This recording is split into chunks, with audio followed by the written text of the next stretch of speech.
नमस्ते दोस्तों, मैं आपका होस्ट समी और आप सुन रहे हैं ट्रेड टॉक विद समी। आज का एपिसोड बहुत स्पेशल है क्योंकि आज हमारे साथ हैं मिस्टर अबीर और जो कि एक बहुत सीजन ट्रेडर है जिनके पास ऑलमोस्ट 12 साल का एक्सपीरियंस है ट्रेडिंग में। सर आपका बहुत बहुत स्वागत है। थैंक यू समी। मैं बहुत खुश हूँ कि आज मैं आपके लिसनर्स के साथ में अपना ट्रेडिंग एक्सपीरियंस शेयर कर सकता हूँ।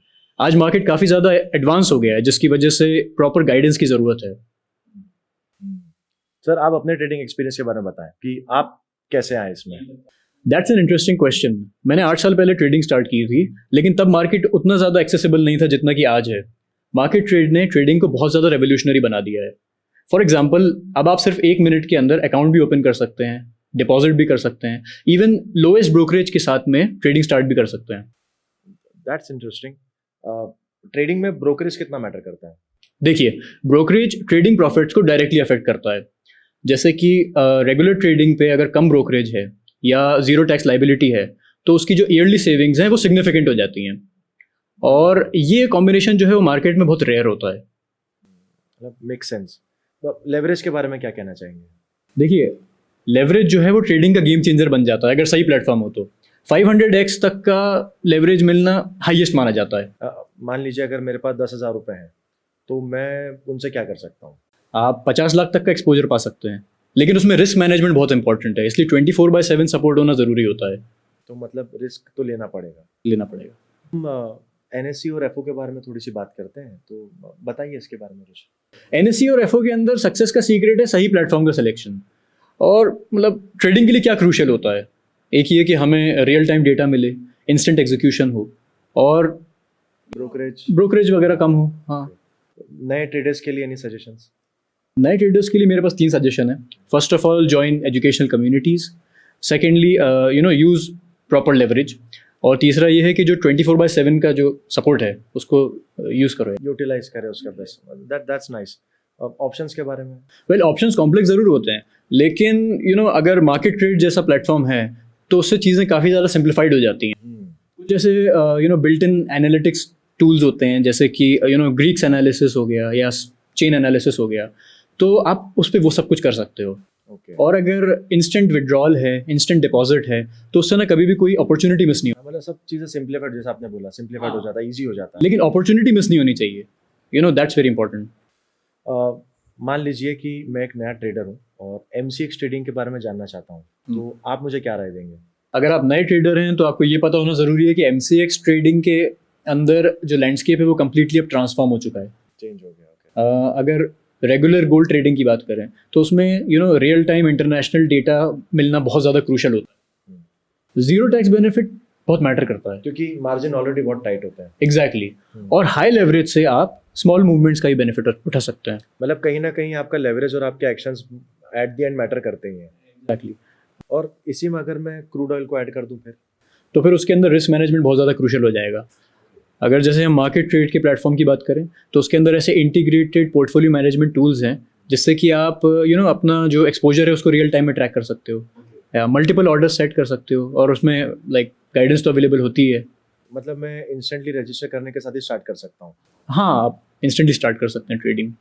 अगर मैं आपसे पूछूं कि आपके 8 साल के एक्सपीरियंस के बेस पे आप कुछ इंसाइट्स दीजिए फॉरेक्स पे, तो हाँ, as you must be knowing, forex is the largest market in the world, और मार्केट ट्रेड ने जो है इसको सिर्फ एक्सेसिबल नहीं बनाया है, बहुत ईजी बना दिया है। ईजी बनाया है, लेकिन उसके साथ जो है लोएस्ट ब्रोकरेज भी है इनकम मार्केट में, पूरे मार्केट में। Tough competition. इसके अलावा एजुकेशनल कम्युनिटीज़ को ज्वाइन करके आप एक्सपीरियंस ट्रेडर्स से नॉलेज हासिल कर सकते हैं, एडवाइस ले सकते हैं, और इंस्टेंट विड्रॉल्स और डिपॉजिट्स जो हैं वो फॉरेक्स ट्रेडिंग के अंदर गेम चेंजर होता है, specially if you are dealing in multiple sessions London session, New York session, तो फिर वो ईजी हो जाता है। तो अगर मैं आपसे पूछूं कि मुझे 2 करेंसीज को पेयर करना है या मुझे मल्टीपल करेंसीज पेयर करना है, तो कैसे कर सकता हूँ उनको? सिलेक्शन प्रोसेस जानना चाह रहे हैं आप? हाँ, तो सिलेक्शन प्रोसेस के अंदर जो है ना वो रिसर्च ज़्यादा इंपॉर्टेंट होती है। जैसे डेली मार्केट इंसाइट्स हो गए या कॉम्प्रिहेंसिव चार्ट्स हो गए, टेक्निकल इंडिकेटर्स या न्यूज़ फीड, ये सब जो है वो बहुत ही क्रूशल टूल्स होते हैं। ओके, मतलब ये सब पे ध्यान देना बहुत ज़रूरी है। इवन हाई लेवरेज से आप स्मॉल प्राइस मूवमेंट्स का भी बेनिफिट उठा सकते हैं, और अगर जीरो टैक्स लाइबिलिटी है तो आपका जो भी प्रॉफिट है वो पूरा आप ही का है। मतलब मैं at the end of the day safer side पे हूँ। ओके, अच्छा, ये तो हो गया फॉरेक्स के बारे में और ट्रेडिंग के बारे में। मैं आपसे अगर क्रिप्टो करेंसी के बारे में, जो भी आजकल काफ़ी बूम पर है, इसके बारे में पूछूं तो इस पे क्या बोलेंगे? Well, that's another good question. जैसा कि आपको पता होगा कि सिक्योरिटी पैरामाउंट होता है क्रिप्टो के अंदर, जिससे कि प्रॉपर KYC होना, सिक्योर्ड फंड्स होना, ये बहुत ज़्यादा ज़रूरी है। एंड एज़ यू नो कि मार्केट जो है वो 24/7 मूव करता है। तो ऐसे में आप जो है वो जो एजुकेशनल कम्युनिटीज़ हैं उन पर जा कर के जो भी लेटेस्ट ट्रेंड्स चल रहे हैं ना, उनके बारे में आप अपडेटेड रह सकते हैं। उससे ट्रेडिंग ट्रेडर्स के लिए बहुत आसानी हो जाती है, बेनिफिशियल हो जाती है। अच्छा, और ये जो इंटरनेशनल ट्रेडिंग होती है, अगर मैं इसको जो कॉमेक्स कहते हैं, ये हमारे नॉर्मल ट्रेडिंग से कैसे डिफरेंट होता है? कैसे हमको मतलब एक्स्ट्रा कुछ बेनिफिट मिलता है, या कैसे बता सकते हैं? कॉमिक्स ट्रेडिंग बहुत ज़्यादा एक्साइटिंग होती है। इंटरनेशनल मार्केट में 3 चीज़ें सबसे ज़्यादा क्रूशल होती हैं: लो ब्रोकरेज, हाई लेवरेज और इंस्टेंट एग्जीक्यूशन। प्लस अगर ज़ीरो टैक्स लाइबिलिटी है तो उससे आपकी जो इंटरनेशनल ट्रेडिंग है वो और भी ज़्यादा प्रॉफिटेबल हो जाती है। तो दैट्स अबाउट इंटरनेशनल ट्रेडिंग। अबीर जी, आपने तो मतलब मल्टीपल मार्केट्स में इन्वेस्ट कर रखा होगा ऑब्वियसली। आप मैनेज कैसे करते हैं? उसके अंदर टाइम मैनेजमेंट का बहुत बड़ा रोल है।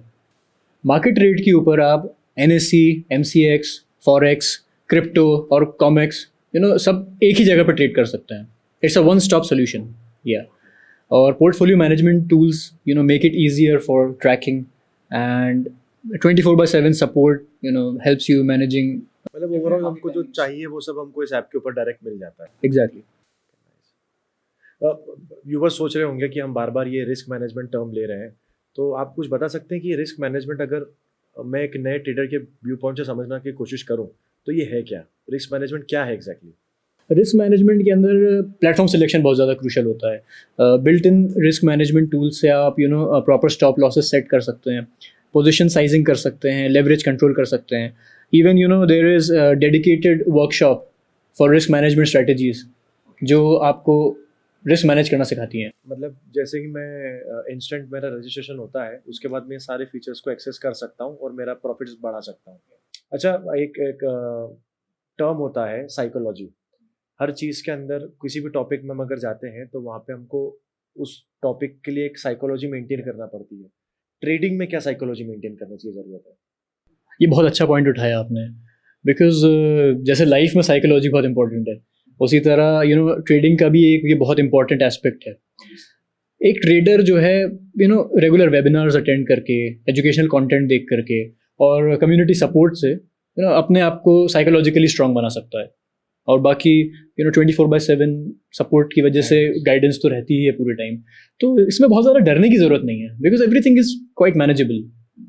मतलब grooming is necessary, self grooming is necessary. Exactly. जब हम स्टॉक मार्केट की बात कर रहे हैं तो लोगों को ऐसा लगता है कि हम एक बहुत कॉम्प्लिकेटेड चीज़ की बात कर रहे हैं, जबकि कॉम्प्लिकेटेड नहीं है। एक बहुत बेसिक सी चीज़ है कि स्टॉक मार्केट एक ऐसा मार्केट है जहाँ पे कंपनीज अपनी स्टॉक्स को लिस्ट करती हैं ताकि वो पब्लिक के साथ ट्रेड कर सकें, राइट? एग्जैक्टली। जैसे अगर कोई बंदा है और वो अगर जो है किसी कंपनी के शेयर्स खरीदता है तो फिर वो उसका एक पार्ट ओनर बन जाता है। एग्जाम्पल के लिए अगर किसी ने टाटा मोटर्स के शेयर्स खरीदे हैं तो वो उसका एक छोटा ओनर बन गया। अब उस कंपनी के डिसीजन में, ग्रोथ में, प्रॉफिट में उसका भी एक हिस्सा है। बिल्कुल। जैसे किसी कंपनी का जो परफॉर्मेंस है वो डिपेंड करता है कि सप्लाई कैसा है, डिमांड कैसा है। अगर उसका परफॉर्मेंस ऊपर जाएगा तो उसका स्टॉक का प्राइस भी बढ़ेगा, अगर परफॉर्मेंस गिर गई तो ऑब्वियसली प्राइस भी गिरेगा। तो बहुत अनप्रिडिक्टेबल बन जाता है वो। Exactly, that's right.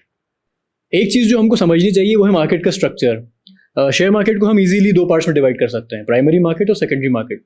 अब अगर प्राइमरी मार्केट की बात करें तो अगर कोई कंपनी अपने शेयर्स को पब्लिक के लिए ओपन करती है for the first time, IPOs जिसको कहते हैं, IPOs के जरिए, इनिशियल पब्लिक ऑफरिंग्स के जरिए, तो वो प्राइमरी मार्केट में करती है। वहाँ अगर कोई ट्रेडर अगर शेयर ले रहा है तो वो डायरेक्टली उस कंपनी को ही पैसा दे रहा है। और एक बार जब वो शेयर्स लिस्ट हो जाते हैं तो वो सेकेंडरी मार्केट में चले जाते हैं जहाँ पे हम जैसे इन्वेस्टर्स उनको बाय या सेल करते हैं, राइट? और हमारे पास इसके लिए 2 एक्सचेंजेस भी हैं, एक नेशनल स्टॉक एक्सचेंज और एक BSE, बॉम्बे स्टॉक एक्सचेंज। तो यहाँ पे जो शेयर्स होते हैं वो एक इन्वेस्टर से दूसरे इन्वेस्टर में डायरेक्ट ट्रांसफर हो जाते हैं, बहुत इजीली ट्रांसफर हो जाते हैं। इनफैक्ट इसके अंदर जो है ना, सेकेंडरी मार्केट के अंदर डिमांड और सप्लाई का बहुत बड़ा गेम है। अगर कोई कंपनी के शेयर्स पॉपुलर हो जाते हैं तो फिर पब्लिक उसके अंदर इंटरेस्ट दिखाती है और उसके शेयर प्राइसेस ऊपर चले जाते हैं। वहीं अगर उस कंपनी की अगर अनफॉर्चुनेटली अगर उसकी परफॉर्मेंस वीक हो गई तो प्राइसेस भी गिर जाते हैं। तो फिर उसके प्राइसेस भी गिर जाते हैं। तो अगर मैं आपसे पूछूं कि हमारे व्यूवर्स के लिए कुछ सजेस्ट करिए जहाँ पे वो उनके लिए ये सब चीज़ें मैनेज करना इजी हो जाए, तो आप क्या सजेस्ट करेंगे? वेल बहुत ज़्यादा इजी हो जाएगा उनके लिए मैनेज करना अगर वो मार्केट ट्रेड ऐप पे चले जाएं या मार्केट ट्रेड के पोर्टल पे चले जाएं, वहाँ से ट्रैकिंग करना एंड इन्वेस्ट करना, everything is very easy, it's a piece of cake. Market rate is the option. या और जस्ट इन केस अगर आप सोच रहे हैं कि ये NSE BSE क्या है, तो NSE नेशनल स्टॉक एक्सचेंज है और BSE बॉम्बे स्टॉक एक्सचेंज है। ये कम्प्लीटली डिजिटल स्टॉक एक्सचेंजेस है, हमारे इंडिया के लीडिंग है, जहाँ पे आप अपने स्टॉक्स को, बॉन्ड्स को और कमोडिटीज़ को सेल कर सकते हैं, बाय कर सकते हैं, राइट? एग्जैक्टली। और NSE का जो निफ्टी 50 है वो एक ऐसा इंडेक्स है जो इंडिया की टॉप 50 कंपनीज को रिप्रेजेंट करता है। इसका यूज़ हम मार्केट की ओवरऑल हेल्थ को समझने के लिए कर सकते हैं। चलिए अब हम थोड़े से कॉम्प्लेक्स टर्म्स को समझने की कोशिश करते हैं, जैसे मार्केट कैपिटलाइजेशन। हम एक नए ट्रेडर के पॉइंट ऑफ व्यू से देखें तो उसको ये कुछ कॉम्प्लेक्सली समझने की बहुत ज़रूरत है, राइट? हाँ एग्जैक्टली। अगर हम मार्केट कैप की बात करें तो मार्केट कैप एक कंपनी की टोटल वैल्यू होती है। अगर हम किसी भी कंपनी के शेयर प्राइस को उसके टोटल नंबर ऑफ शेयर से मल्टीप्लाई करेंगे तो हमें उसका मार्केट कैपिटलाइजेशन पता चल जाता है। अगर मानिए उस कंपनी का मार्केट कैपिटलाइजेशन ज़्यादा है तो वो लार्ज कैप कंपनीज में आ जाती है। अगर उसका मार्केट कैपिटलाइजेशन कम है तो फिर वो स्मॉल कैप कंपनीज में आ जाती है। So it is very simple basic. तो अगर हमको उसे इस पॉइंट ऑफ व्यू से देखना अगर पड़े तो लार्ज कैप कंपनीज ज़्यादा स्टेबल होती हैं rather than small cap companies, क्योंकि स्मॉल कैप कंपनीज अगर ग्रोथ पोटेंशियल लाती भी हैं तो उसके साथ में रिस्क भी ज़्यादा लाती हैं। एग्जैक्टली। अगर आप रिस्क टॉलरेंट हो तो फिर आप स्मॉल कैप कंपनीज में भी इन्वेस्ट करके प्रॉफिट कमा सकते हो, बढ़ा सकते हो अपना प्रॉफिट। लेकिन अगर आप थोड़ा स्टेबिलिटी पसंद करते हो तो फिर आई गेस आपको लार्ज कैप कंपनीज में इन्वेस्ट करना चाहिए। अगर हम बात करते हैं वापस से क्रिप्टो करेंसी की, तो आजकल बहुत सारी क्रिप्टो करेंसीज जैसे बिटकॉइन, इथीरियम, रिपल, ये बहुत फेमस हो गई हैं, बहुत जल्दी मार्केट में इन्होंने अपनी एक पोजीशन बना ली है। लेकिन उसके साथ में ही ये शायद डिसेंट्रलाइज एक्सचेंजेस पे काम करता है और बहुत वॉलेटाइल भी, ऐसा सुना है हमने, राइट? क्रिप्टो में इन्वेस्ट करते वक्त आपको मार्केट एनालिसिस और वॉलेटिलिटी समझना बहुत ज़्यादा ज़रूरी है, बिकॉज क्रिप्टो के प्राइजेस बहुत ज़्यादा हाई और बहुत ज़्यादा लो चले जाते हैं। लेकिन अगर आप लॉन्ग टर्म इन्वेस्टर हो तो फिर भी आपके लिए ये एक इंटरेस्टिंग ऑप्शन हो सकता है। लेकिन अगर आप शॉर्ट टर्म इन्वेस्टर हो तो इसमें बहुत रिस्क है और आप काफ़ी लॉसेस उठा सकते हो। तो चलिए अब हम बात करते हैं कुछ मार्केट स्ट्रैटेजीज के बारे में। तो अबीर जी, आप बताइए कि आपने अपनी इन्वेस्टमेंट जर्नी के अंदर आपने कौन कौन सी स्ट्रैटेजीज यूज़ करी हैं? वेल मेरे ओपिनियन में एक बहुत ही अच्छी स्ट्रैटेजी है बाय एंड होल्ड स्ट्रैटेजी। इसमें आप किसी भी अच्छी कंपनी के शेयर्स खरीदते हो और उन्हें एक लंबे समय तक होल्ड करके रखते हो। राइट, तो आपको काफ़ी पेशेंस की ज़रूरत होती है, मतलब। हाँ, पेशेंस बहुत ज़रूरी है उसके अंदर, बिकॉज उसके अंदर आपको जितने भी मार्केट के शॉर्ट फ्लक्चुएशंस हैं उनको अवॉइड करना पड़ता है और बहुत लंबे टाइम तक आपको उस कंपनी के शेयर्स को जो है होल्ड करके रखना पड़ता है। और हिस्टोरिकल डेटा भी ये बताता है कि जो अच्छी कंपनीज होती हैं उनके स्टॉक प्राइसेस जो हैं वो ओवर द टाइम बढ़ जाते हैं, तो उसमें प्रॉफिट के चांसेस बहुत ज़्यादा हैं। अबीर जी, आप हमें दूसरी कौन सी स्ट्रैटेजी के बारे में बता सकते हैं? हाँ, एक स्ट्रैटेजी और होती है ट्रेडिंग, जो थोड़ी ज़्यादा एक्टिव अप्रोच होती है, जिसमें आप एक कंपनी के स्टॉक्स को बाय कर लेते हो और फिर जैसे ही उनका प्राइस इंक्रीज होता है आप फ़ौरन उनको सेल कर देते हो। लेकिन ये थोड़ा सा ओवरवेलमिंग हो सकता है हम जैसे नए ट्रेडर्स के लिए, क्योंकि इसमें रिस्क ज़्यादा होता है। एग्जैक्टली, और उसको बहुत क्लोजली मॉनिटर भी करना पड़ता है। लेकिन एक स्ट्रैटेजी और है डॉलर कॉस्ट एवरेजिंग के नाम से, जिसको शॉर्ट में DCA भी कहा जाता है। इसके अंदर आप एक फिक्स्ड अमाउंट को रेगुलर इंटरवल्स पे इन्वेस्ट करते जाते हो, चाहे मार्केट का शेयर प्राइस बढ़ रहा हो या गिर रहा हो। लेकिन अगर मार्केट की वॉलेटिलिटी को देखें तो लॉन्ग टर्म के अंदर इसमें काफ़ी इफेक्टिव रहता है प्रॉफिट्स। ऐसे आप मार्केट के प्रेशर से बच सकते हैं और आपका जो एवरेज प्राइस के शेयर्स हैं आप उन्हें लॉन्ग टर्म के लिए होल्ड करके बेनिफिट्स हासिल कर सकते हैं। जी बिल्कुल सही कहा आपने। चलिए, अभी तक तो हमने समझा कि हमें क्या करना चाहिए, क्या चीज़ें हमारे लिए बेनिफिशियल हो सकती है, बट अब हम समझने की कोशिश करते हैं कि हम क्या गलतियाँ करते हैं and being a new investor किन चीज़ों से हमें बचना चाहिए। ये बहुत अच्छा सवाल है, क्योंकि लोग ये तो पूछते हैं कि हमें क्या करना चाहिए, लेकिन ये बहुत कम लोग पूछते हैं कि हमें क्या नहीं करना चाहिए। बाय नेचर लोग बड़े जज्बाती होते हैं, तो वो लोग जो है इमोशनल इन्वेस्टिंग करना शुरू कर देते हैं। अगर मार्केट गिरता है तो पैनिक करके बिल्कुल अपने शेयर्स बेच देंगे, और अगर मार्केट उठता है तो out of fear of missing out वो एकदम से ओवर बाय करने लग जाएंगे। एक्साइटमेंट, हाँ, वो नहीं करना चाहिए। दूसरी गलती होती है कि लोग अक्सर टिप्स और रूमर्स के ऊपर भी इन्वेस्ट कर देते हैं, जो कि नहीं करना चाहिए। बिकॉज लोगों को ज़रूरी है कि वो कंपनी के फंडामेंटल्स को जाने और उसके ऊपर थरो रिसर्च करें। वरना ये बहुत ज़्यादा रिस्की हो सकता है और लोग इससे काफ़ी नुकसान उठा सकते हैं। अगर आप उस चीज़ को पहचानते नहीं है तो आपका नुकसान ऑब्वियसली हो जाएगा। बिल्कुल सही। और तीसरी गलती होती है timing the market.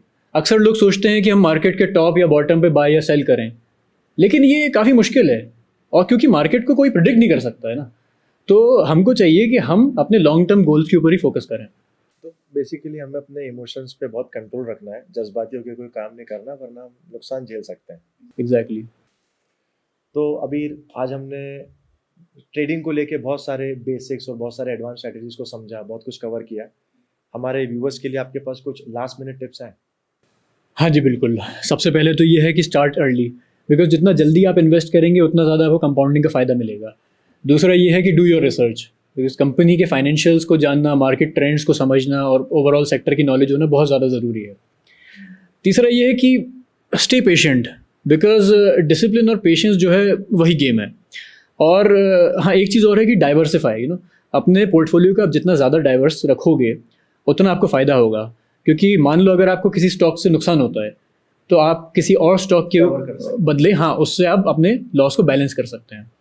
So that would be all. That's a nice piece of information. So thank you अबीर, आपने हमारे साथ इतनी सारी यूजफुल इन्फॉर्मेशन शेयर करी, इतने सारे इंसाइट्स दिए, आपने अपने 8 साल का एक्सपीरियंस हमें कुछ मिनटों में दे दिया, तो thanks a lot for that. Thank you for coming in. तो दोस्तों, इसी के साथ हम आज का एपिसोड यहीं ख़त्म करते हैं। हम उम्मीद है कि आपको अबीर के साथ, और जैसे मैंने भी यहाँ पे बहुत कुछ ट्रेडिंग के बारे में सीखा, आपने भी बहुत कुछ सीखा हो और आप इसे यूज़ भी करें। अगर आपको ट्रेडिंग के बारे में कुछ और जानना है तो प्लीज़ हमें फॉलो करें। तो वीडियो को लाइक करें, चैनल को सब्सक्राइब करें, और अगर आपको कुछ फीडबैक देना हो तो कमेंट बॉक्स में बिल्कुल डालिए। अगर आपको और कुछ चीज़ें सीखना है हमसे, और कुछ कंटेंट चाहिए, तो वो भी हमें कमेंट करके बताइए, ताकि हम आपके लिए ला सकें। और मार्केट ट्रेड को इंस्टॉल करें। Get your trading journey started. Thank you for being. Pleasure is all mine.